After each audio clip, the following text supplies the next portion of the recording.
Nairobi hoye! Mashujaa hoye! Kwanza mimi nataka tuwapigie makofi wale waimbaji waliotuimbia hapa, walifanya kazi mzuri sana. We celebrate our artists.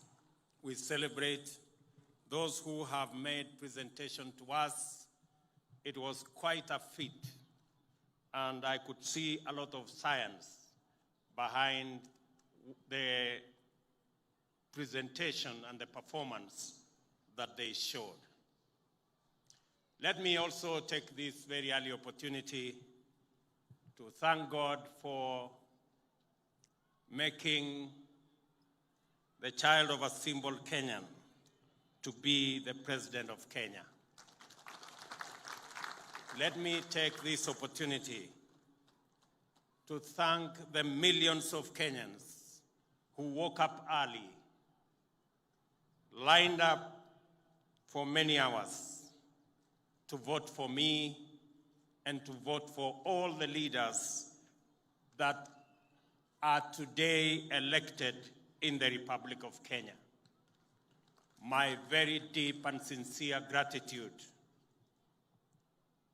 to the millions of Kenyans who have elected us into office. Let me state at this very early opportunity that all of us, elected, nominated, and appointed, are today the privileged,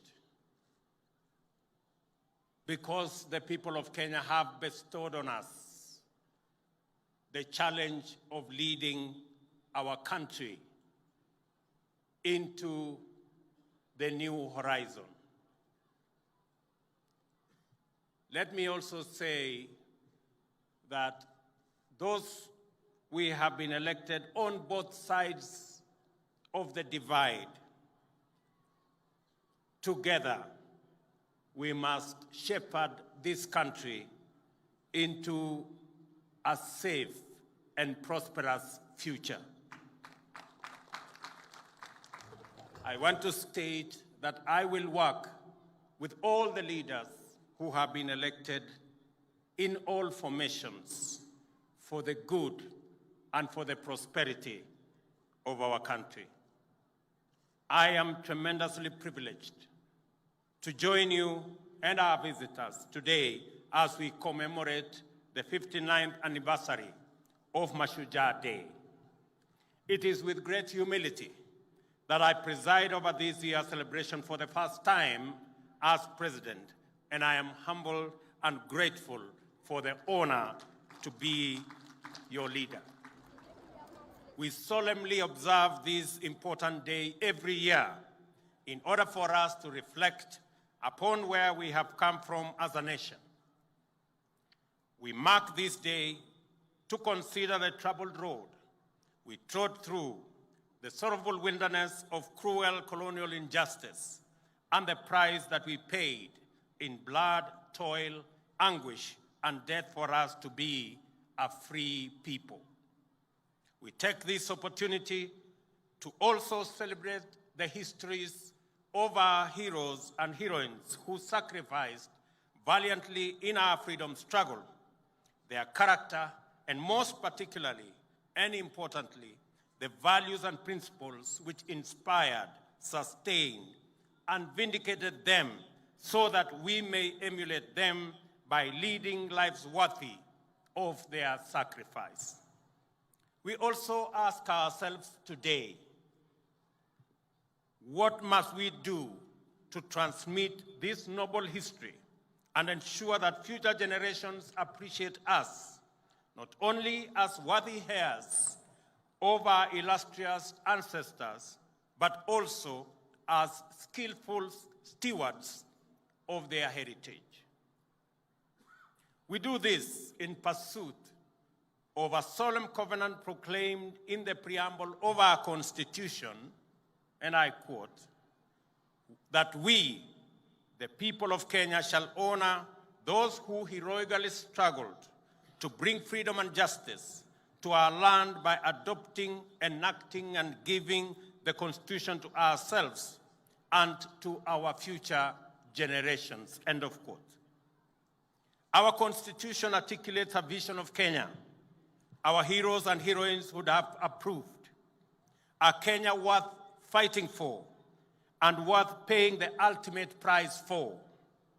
It is their legacy to us, and it sets the stage for us to continue their patriotic work in that noble spirit that roused the first freedom fighters to resist colonial rule and their successors to reject post-colonial repression.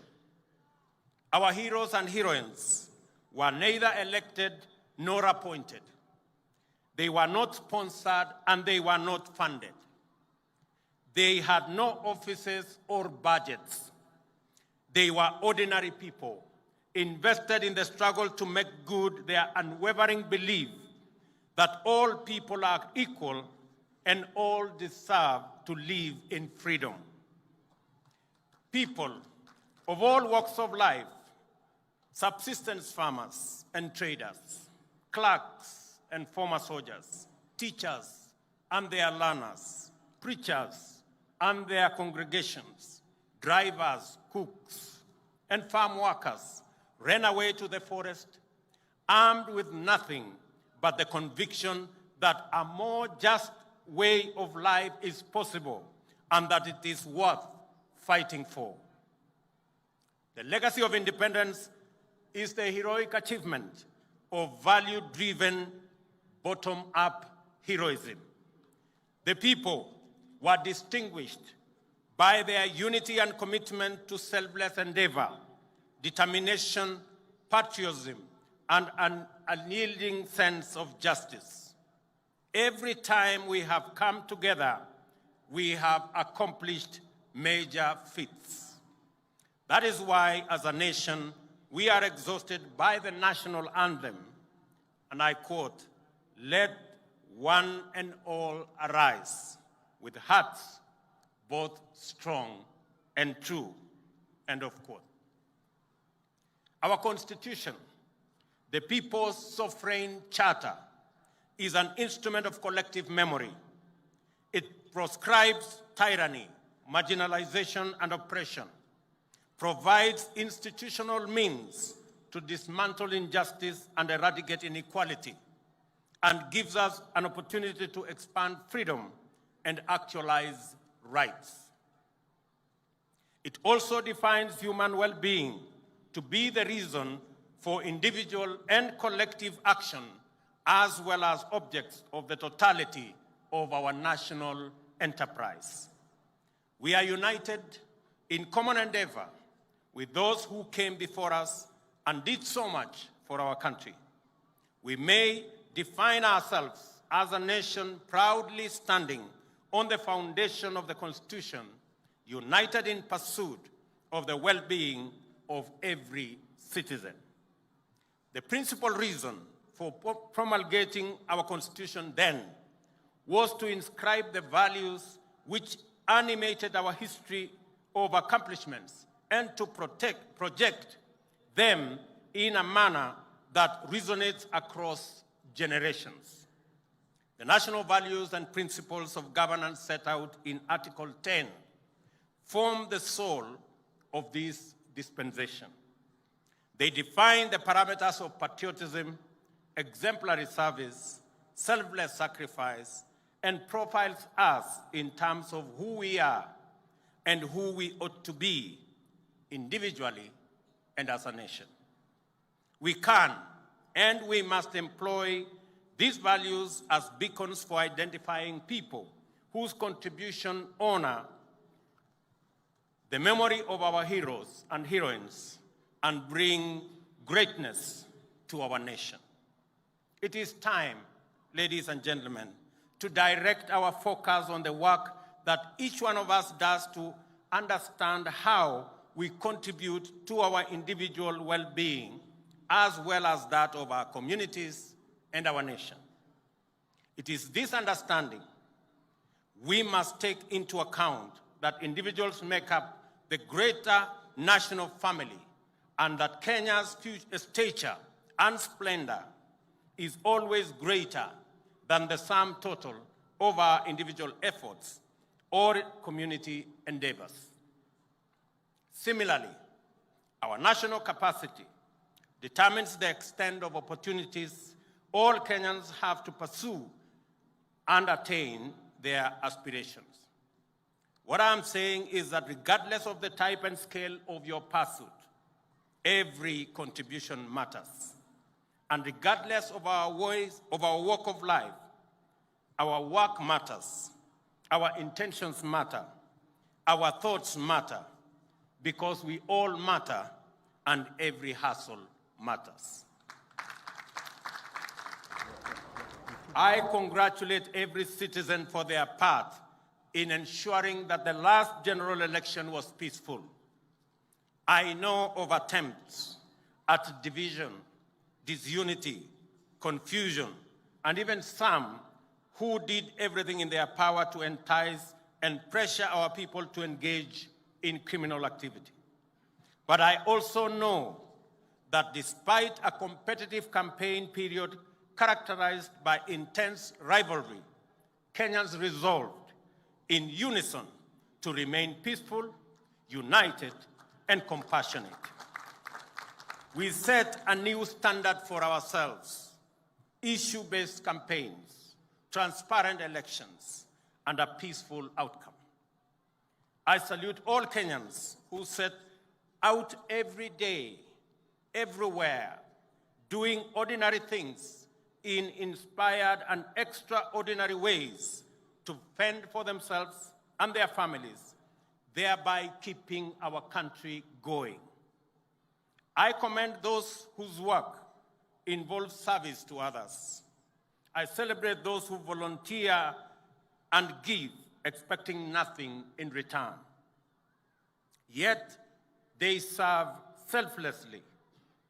From the farmers who feed our nation to the drivers who connect all parts of our country by conveying people and goods, educators who impart knowledge to our infants in kindergartens, children in schools, and youth in tertiary institutions, medical staff in wards and in fields and training institutions, workers in quarries and construction sites, artisans on the side streets, in their small sheds and in large workshops, traders on the side streets in rural and urban markets, and all the way to the Nairobi Security Exchange. Professionals who give their best in every sector of national endeavor, and our men and women in uniform, whose bravery and commitment continues to set the gold standard for sterling devotion to our flag